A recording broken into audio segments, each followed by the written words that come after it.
BD5 Pilot with you out of the Hillsboro hangar on a Sunday morning. It's still cold in here. It is getting a little bit warmer, but I'm actually here to take some measurements and I've leveled the aircraft.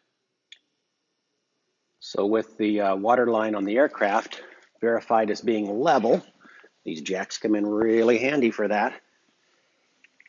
I can take my small little torpedo level I used to use as a finish carpenter, set it up against that G3, and find out that that is also level. So the instrument panel is resting where it should so that I can mount the accelerometer, the 8 horse basically drives off the back of that. I think it's a GMU 22 unit that mounts on the back of that G3X is one of my options. So that I know is going to work. And while I'm up here looking at the panel, the other area I want to really good to look at is right about there above where I'm going to have that choke push-pull.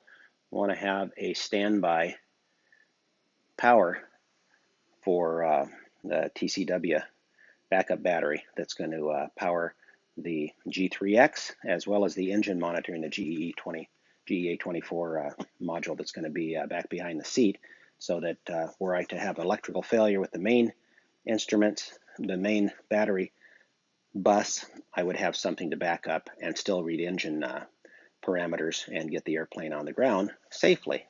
And that looks like that'll work. And then this little guy, which actually is supposed to face this way, is another one that's vexing me. This is a GMU 11, and correction on that earlier, it's the GSA 25 that I'm worried about mounting behind that G3X. GMU 22 is the larger magnetometer.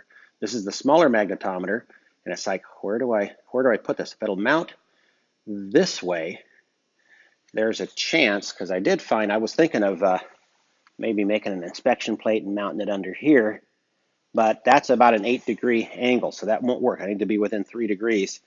But if I go inside into that Venturi tunnel, on the bottom of that, if I find a way to make a mount that lets me still use an access plate to get to it from underneath, but underneath that sheet aluminum, if I can mount this, that might work. But I'm still really close to these components.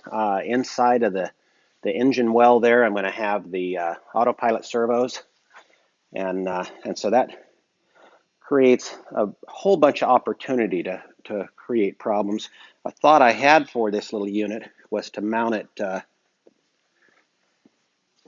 I take this inspection plate off and fabricate a mount that mounts it up inside of here.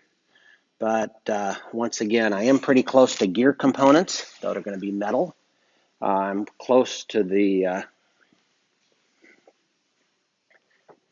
this area where there are some metal components in the forward portion for the pulleys and stuff for the elevator part of the control stick. The aluminum rod that's for the aileron controls the push, the control rod for that, I don't think would be a problem. But of course, it's really close to me, and the antenna, the comm antenna, is probably going to go right there.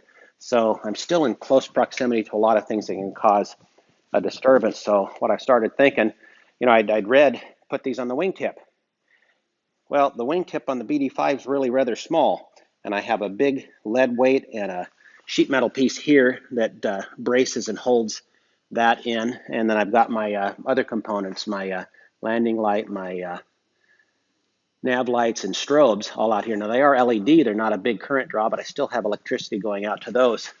So what I'm thinking right now, and it's pretty easy to stay level, is to create an inspection plate just outboard of the fuel tank and underneath here, mount it. And the spar itself has a lightning holes in it out here, so I can run the wire easily out to this area. And so I can get access to there, and I should have sufficient space to mount this. I'm going to be taking some measurements to make sure that that's going to be okay, and probably don't know whether I have to make a round or an oval inspection plate to get that into there, and then use stainless steel screws when I put that together. But I'm thinking that might work. Up here on the glare shield, I am planning on mounting my GPS antenna. So it's a GA35 that's for that the GPS 20 WASP box that I've got in the back. But this keeps it out of the airflow and hopefully helps with my aerodynamics. I'm going to mount this up here, and they tell me not to paint this, but I've been reading a lot of Vans forums where if you use a non-metallic paint, it's pretty safe. You can also wrap it. You can put even some cloth around it that's black so it doesn't be a big white eyesore out here. Garmin also makes another antenna that is going to be my backup GPS antenna that just goes into the G3X itself, and it's a GA26C, and I'll probably mount that right about there so they're 6 inches apart from each other, but mount this as high up as I can to take away as much of the interference I potentially would have with the fact that it does rest at an angle here, but I should have the kind of reception that I need off of that location since there's really nothing else obstructing it. It just gets mounted at a bit of an angle, not exactly level.